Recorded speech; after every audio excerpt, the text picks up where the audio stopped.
NHL regular season recap, night 111. We start things off with a Vezina-like performance from Sam Montembeault and the Montreal Canadiens. They beat the Capitals by a final of 5-2, scoring 3 times in the first. Ovi scores in the second to make it 3-1, but the Habs add 2 more in the third, both from Juraj Slafkovsky, to make it a 5-2 final. Sandin with the other goal for Washington.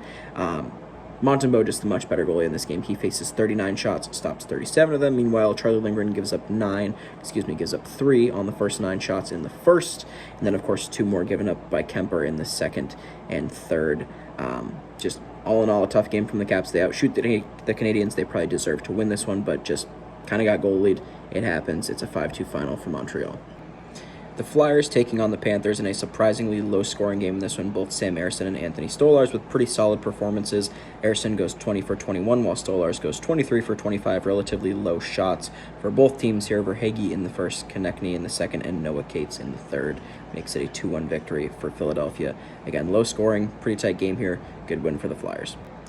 The Canucks taking on the Hurricanes in another game with a surprisingly low shot count, especially for the Canes. They're a team that typically throws a lot of shots on net, whether or not they're all high quality, of course, to be determined. Tonight, though, they only throw on 24, and it's not quite enough for the victory. Canucks win this one by a final score of 3-2.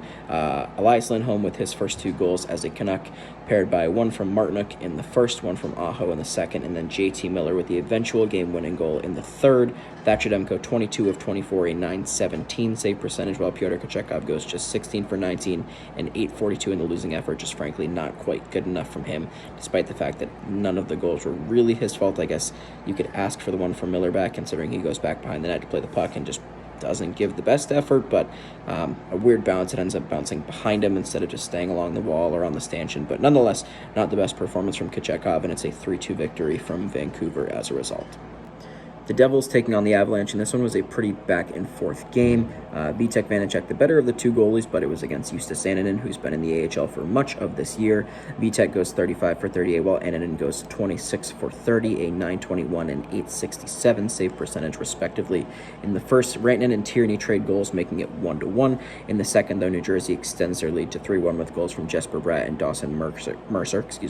Makar and Girard would both score in the third to tie things up, but then it's John Marino and Eric Holloway with the empty netter with just 2 seconds to play. That makes it a 5-3 final in favor of Jersey. Again, the Avs outshoot them by a bit here, but Vitek, just the better of the 2 goalies tonight, ends up being the difference maker, and it's a 5-3 win for the Devils.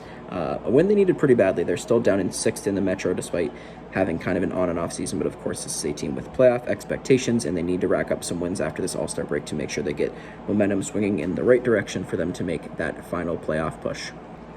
The Flames taking on the Bruins in a bit of a surprising outcome in this one, as the Flames come away with a victory over the number 2 team in the NHL, that being the Bruins. Kuzmenko with his first goal as a Flame after the trade from the Canucks. Of course, both members, at least both big members of that trade, getting their licks in tonight. Connor Zary also scored in the first, making it 2-0 Flames after 1. Pavel Zacha would score a few minutes into the third to cut the lead to 1 goal, but Huberdeau and Hanifin both score a few minutes afterwards, also in the third, making it a 4-1 final. One of the better games Jonathan Huberdeau's had all year. He has a goal and 2 assists. Nazem Kadri with 3 assists. Noah Hanifin, the hometown boy, notching a goal. And of course, Jacob Markstrom going 21 for 22, all helping in the victory here. Not the best night for Jeremy Swayman. He's, of course, coming off of the All-Star break. A definite change of pace for him from what he's seen the last few days, but not worried about Boston bouncing back here. But for the Flames, a pretty big win, as they are, much like some other teams here, looking to climb back into the playoff picture. So a good win for Calgary. It's a 4-1 final over the Bruins. The Penguins taking on the Jets, and the team that you may have expected to get the shutout in this one is not the one that ended up getting it, at least I'm assuming. Chris Letang, Jeff Carter, and Brian Rust all scoring in this one, so you guys can figure it out. It's a 3-0 shutout victory for Pittsburgh. Tristan Jarry with his 6th of the year, 23 shots, 23 saves, while Connor Hellebuck, 24 saves on 27 shots. It's a pretty stifling game from the Penguins. This is the Jets team that's been really strong the last 2-3 months, really, and Pittsburgh does a good job just shutting them down, not really giving up too many opportunities, and when they did, of course, Tristan Jarry was there to seal the deal. So it's a good win for the Penguins. It's a 3-0 final over a really strong Jets team. the Stars taking on the Sabres, and Jake Ottinger looked like an all-star in this one, despite maybe not having the numbers to back up that recognition in the All-Star game this past weekend. He goes 47 for 48, probably his best game of the year that wasn't a shutout to this point. Matt Duchene and Sam Steele, the two goal scorers for Dallas, while Tage Thompson scores the lone goal for the Sabres. It's just his 15th of the year. UPL was also pretty good in this one. He stops 28 of 30, but of course, just not quite good enough when your team can only score one. But hard to blame the team when they get 47 shots. It's really just a solid game from Jake Ottinger. He deserves all 3 stars, but he does get the victory in this one. It's a 2-1 victory for Dallas over Buffalo. The 8th and final game of the night tonight, the Edmonton Oilers looking to tie the 92-93 Penguins win streak record at 17, taking on their playoff foes in the Vegas Golden Knights. And despite Connor McDavid opening the scoring shorthanded off a Leon Draisaitl assist, Vegas would get the job done in this one. Nick Waugh scores a few minutes remaining in the first to tie things up at 1, and then no goals until in the third, where Chandler Stevenson, with a pretty nice little top shelf shot, makes it 2-1, and then on the empty net is Wild Bill Karlsson with his second attempt at it, finally gets it to go. It's a 3-1 victory here for Vegas. Adin Hill was phenomenal. He stops 30 of 31, looking like himself after coming off of a short injury stint. Stuart Skinner also really good, continuing his just pure form over the last month and a half.